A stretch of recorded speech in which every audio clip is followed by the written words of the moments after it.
charge step behind the of Queen. I all don't of know her if you notice household all that. activities. He always, the private he sits on a household had chair fallen that's to him. 1 inch lower Baroness than the Queen, Lazen, and so on, who was 300 And years so old by he's then or always something. a secondary And figure. she finally was at the head of ushered the out, government. and I think she as probably was died Prince in Albert. England, but And he she was out of the understood this. picture. He The knew this. Queen's He accepted nurse, this, no for problem God's at all. sake.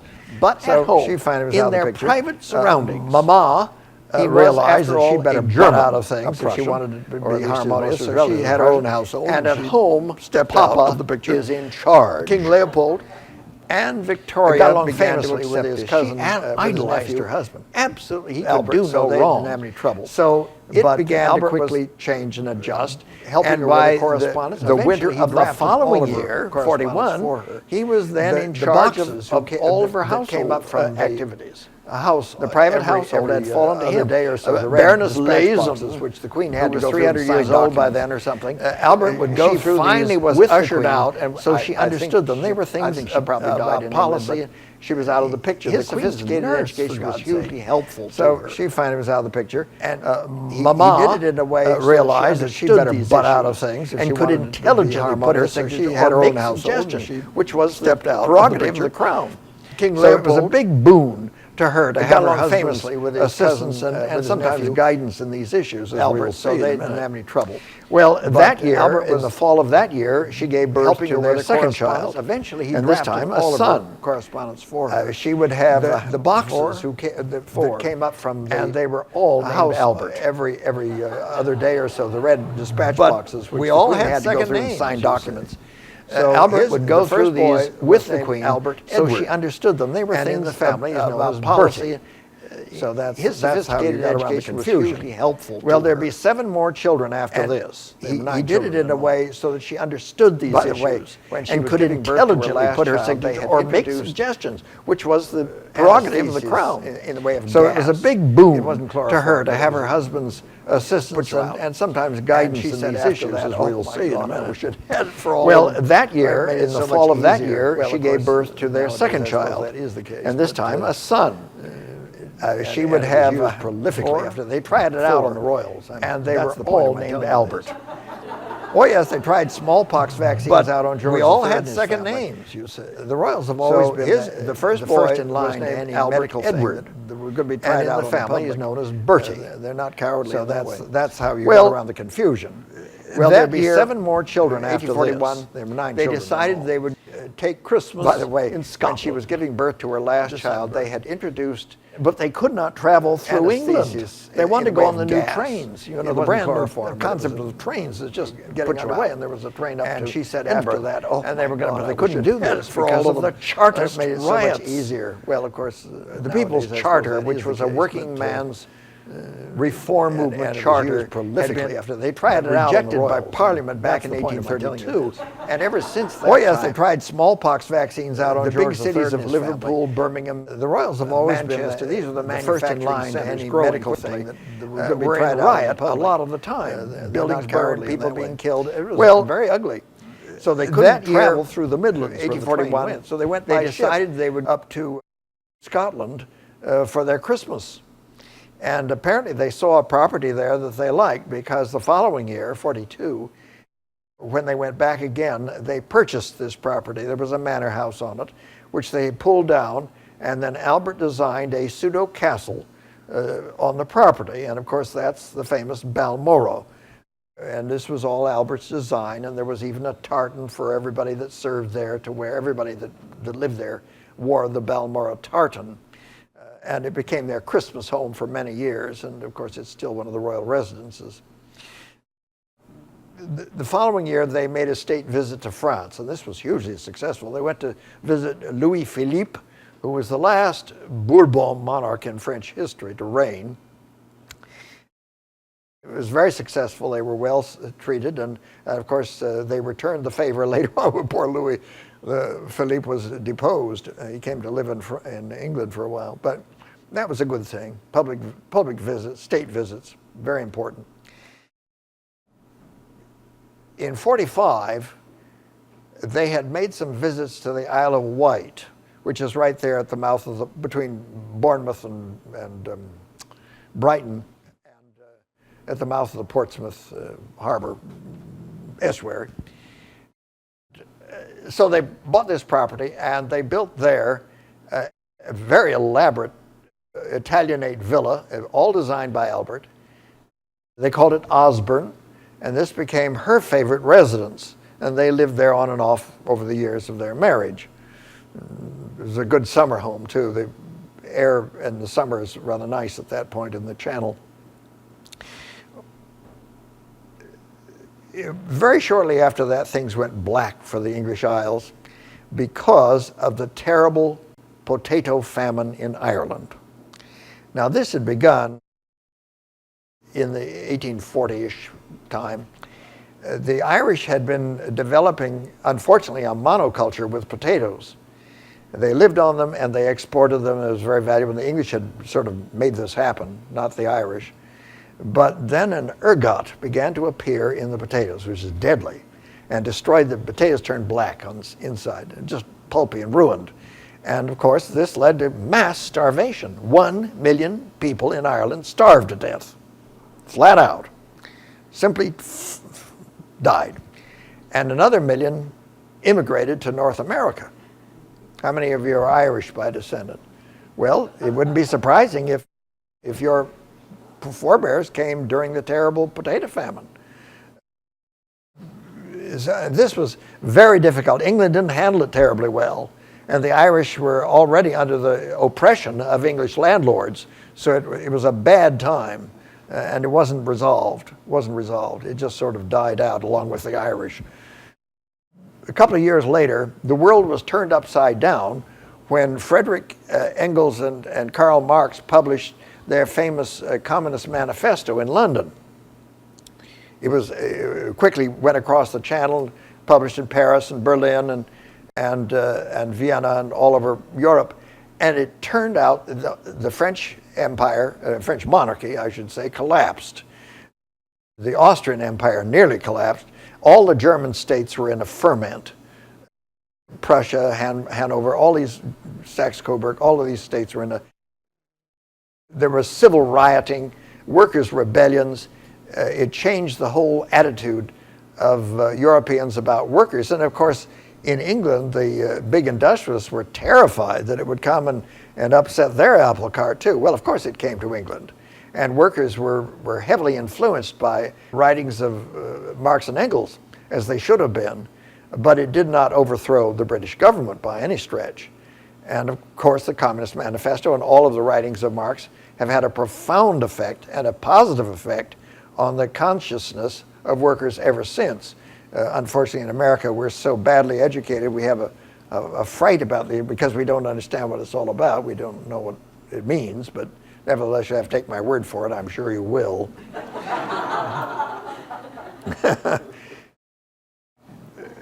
There was one or two good years. 1850-51 was a spectacularly good year especially for Albert.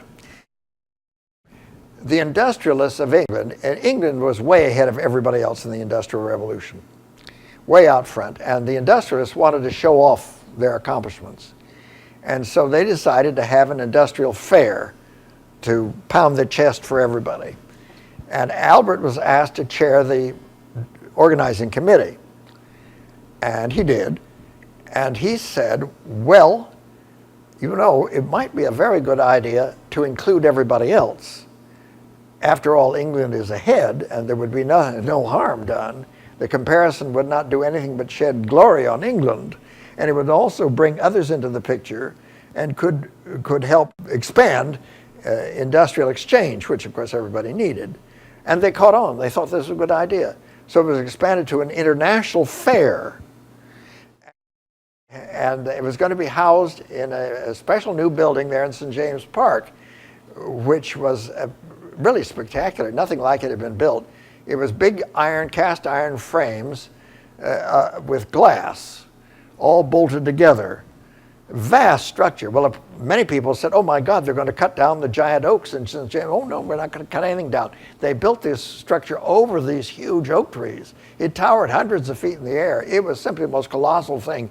The Tour Eiffel came later, the Eiffel Tower, you call it. That was the same kind of structure, but it came much later. This Crystal Palace, as it was known, was moved several times before it finally was finished. And this great exposition of 1850 1851 was a dazzling success. Albert was given a major credit for it by the public. And Queen Victoria, when she opened it formally, she nearly burst with pride because of dear Albert's accomplishments. So he was riding high on that one. Well, this bright moment dimmed in the next couple of years because England and France allied themselves. It's the first time in memory, in historic memory, that England and France allied themselves militarily to attack Russia. The propaganda that British government put out to convince its subjects to go along with this charade was that Britain and France were going to the Holy Land to save the Christian shrines from the terrible Russians. Well, that didn't quite fit because the Christian shrines in the Holy Land were under the governance of the Islamic Ottoman Empire. And the Russians were Christians. So you figure that one out. If you can figure that one out, you can figure out today's policies in Iraq. Now, this is called the Crimean War. And the real policy was that the French and the British did not want the Russian fleet competing with them in the Mediterranean. And the Russians wanted to bring their fleet out through the Bosphorus, from the Black Sea, where they were, into the Mediterranean. So that was the reason for the war. It didn't last very long. It was an absolute catastrophe for everybody. The only person that ever came out of this with any brights was Florence Nightingale. Florence Nightingale was a young woman of very good family in London, and the Nightingales were very prominent, very well-to-do. But Florence had some sort of an epiphany in her teens that she wanted to help mankind. That's always dangerous. She was determined, very strong-willed young woman. And despite her parents' desires that she marry and do the usual things, she went off to Germany. She found a nursing school, very unusual, for teaching females to nurse. Nursing wasn't for women. And then she came back to London and finally got herself hired, or maybe volunteered, in a London hospital. When her family heard about it, they, oh my God, what's she thinking of? The public hospitals were where the poorest, most miserable, awful, lowest class, dirty, filthy, drunk people, awful, went to die. And here was their delicate daughter attending these people. Well, of course she was. And she was determined to do it. She said, this is what needs to be done. And then the Crimean War broke out. She said, well, this is what I'm here for, to take nursing to the front lines. Well, of course, the military had never heard of such a thing. What nonsense is this? Mollycoddling. When in the war, if your fellow falls down shot, you carry him off the field or cover his face. And if he's got a broken leg, you sort of jerk it around until it gets set. I mean, you do it yourself, for God's sake. Pluck it up. But she said, no, they need to be nursed. Well, she had an awful time. She had connections. Her family was well connected. She had connections to the government and the War Department. She knew somebody there. Somebody knew somebody. And she bashed them until they finally let her go to the war front. Now, she'd been training nurses. I think there were about 20 women. She'd been training as nurses. And they all shipped off to the Bosphorus. The base the British French were using was Scutari, which was right across the Bosphorus from Constantinople. And that was the base that they transshipped across to the Crimea and the big fortress of Sevastopol, and where the action was in the Crimea, across the Black Sea. Well, she landed there, and of course Lord Raglan, who was in command of British forces, said, "Madam, you are to take your hooers and return to England forthwith." She had to explain to them that they were nurses and they were there for a purpose. Well, he didn't want any part of that. He wanted them out of there. But they had about 4 weeks before the next ship came. So he let them occupy a Turkish barracks. If you can imagine what that might have been like. Well, she and her nurses and the walking wounded, there were plenty of them around, cleaned the thing out and began to put up beds and nurse the soldiers. And of course, then they began to pour in from the front. The battle at Inkerman, the battle at Balaclava, the charge of the light brigade, these slaughters, the most awful leadership the British and French had, led their troops into mass slaughter. It was just awful. And then, of course, cholera broke out, and all of this was dumping back on this Scutari base. And she and her women, and it expanded. And of course, Raglan finally said, all right, you can do your nursing thing if you don't get underfoot. You know, gracious to the end. Well, she became a phenomenon. The London Times had a reporter in the field. I wish I could remember his name. He was very famous, Butler or something. And he wrote it up and took it back to England and spread in the newspapers, and she became a national hero.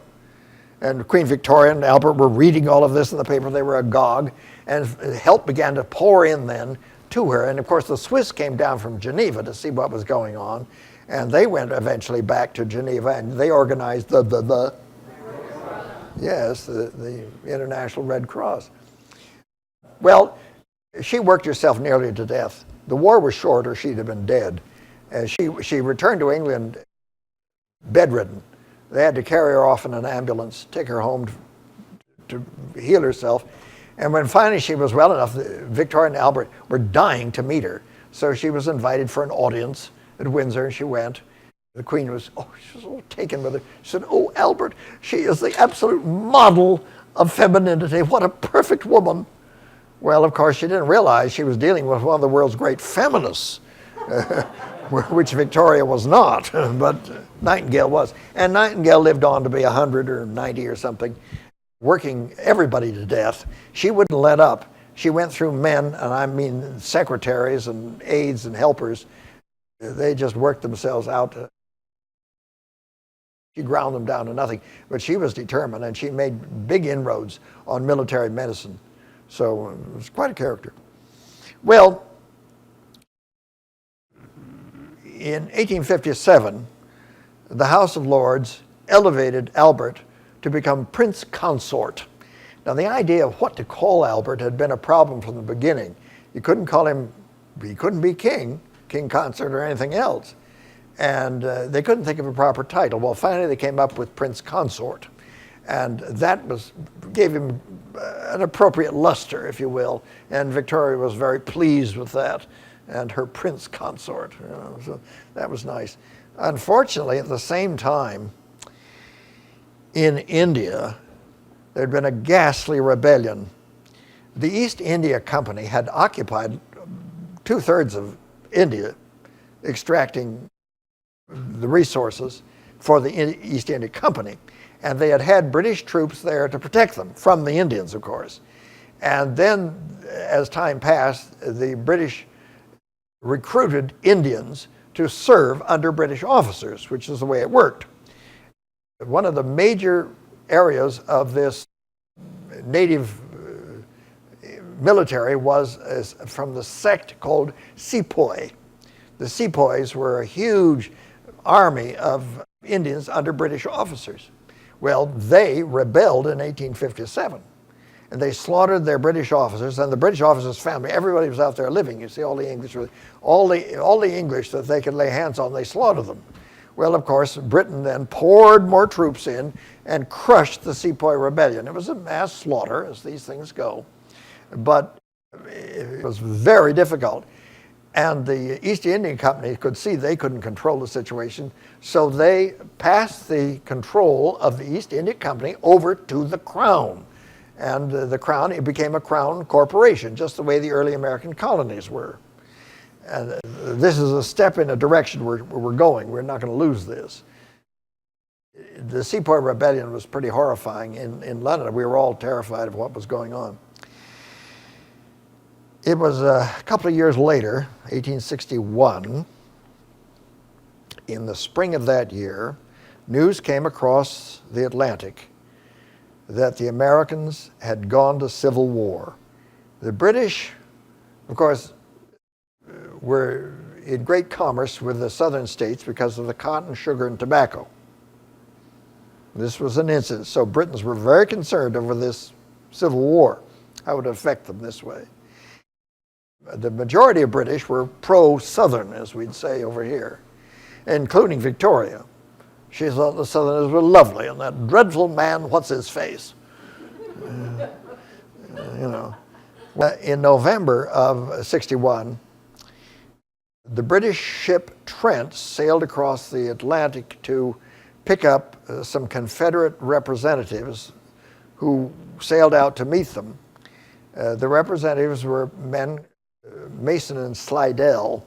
They were going to come to London and plead the Confederate cause before the British government. Well, before they had sailed 2 minutes, a Federal Union cutter overcame the Trent and stopped it and boarded the Trent with guns and took off Mason and Slidell, took them back to the United States, or the North, and they were tried for treason.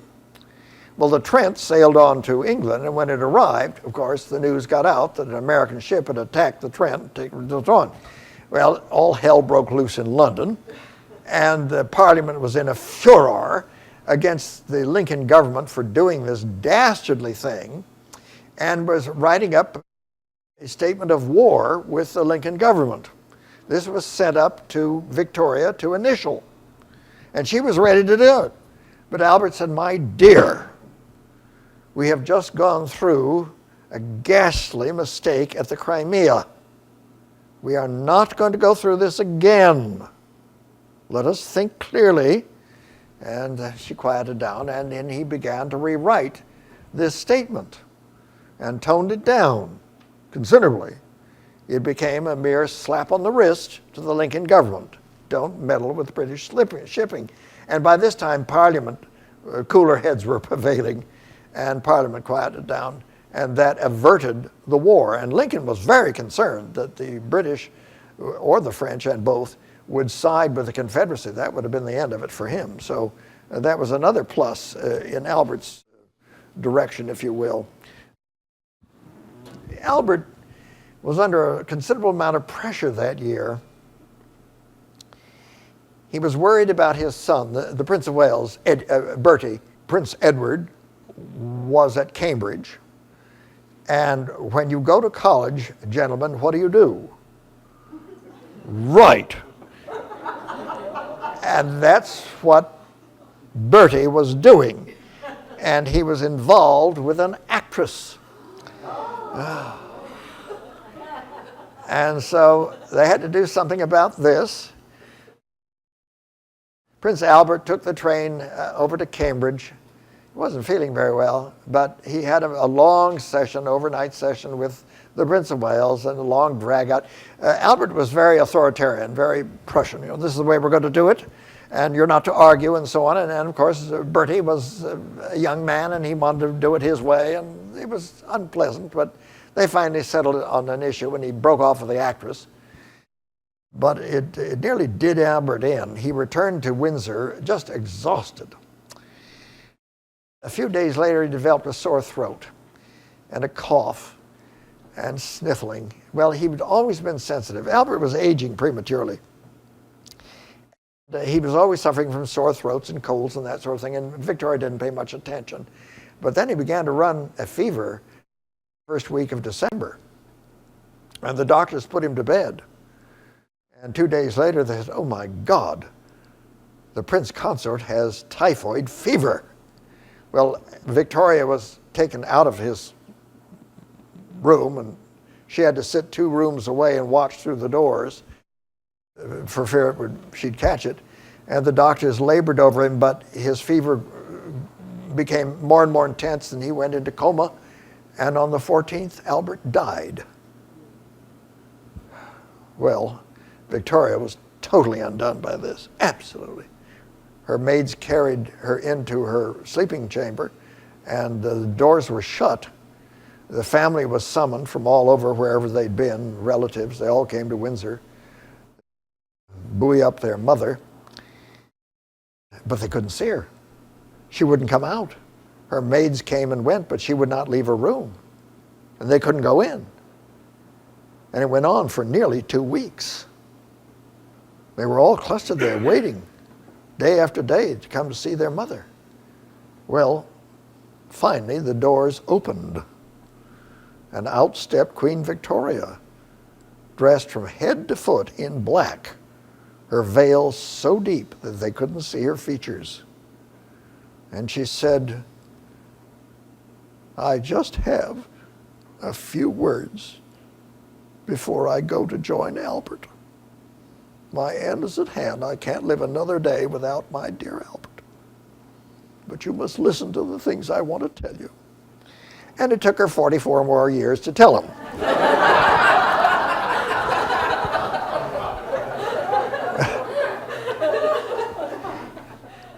It's true. Victoria had every intention of never again appearing in public. She was in the deepest mourning and remained in mourning all of the rest of her life. She was in permanent retirement. She didn't think it would last very long. She ordered monuments and memorials to Albert set up all over the kingdom. And wherever there were monuments everywhere to him put up. All the towns you go in England, you'll see them. Windsor Castle and other busts and portraits of them both. They were all draped in black after that. She ordered the building of the Frogmore Mausoleum, where they both lay today. Everywhere she slept, wherever Victoria slept, for the rest of her life, over the bed, there was a photograph of Albert in his coffin. Yes, this was the high point of mourning. And all of England went into mourning with her. The middle class, of course, aped the nobility and the royals. And, of course, they were in the deepest mourning for the Queen. You mourn in black the first year, you mourn in purple the next year, and in gray the following. And after that, you go back to normal mufti. But everybody did it, and there was just everything. It was the heyday of mourning and mortuary science and the rest of it. It just was wonderful. She said, "My end is at hand."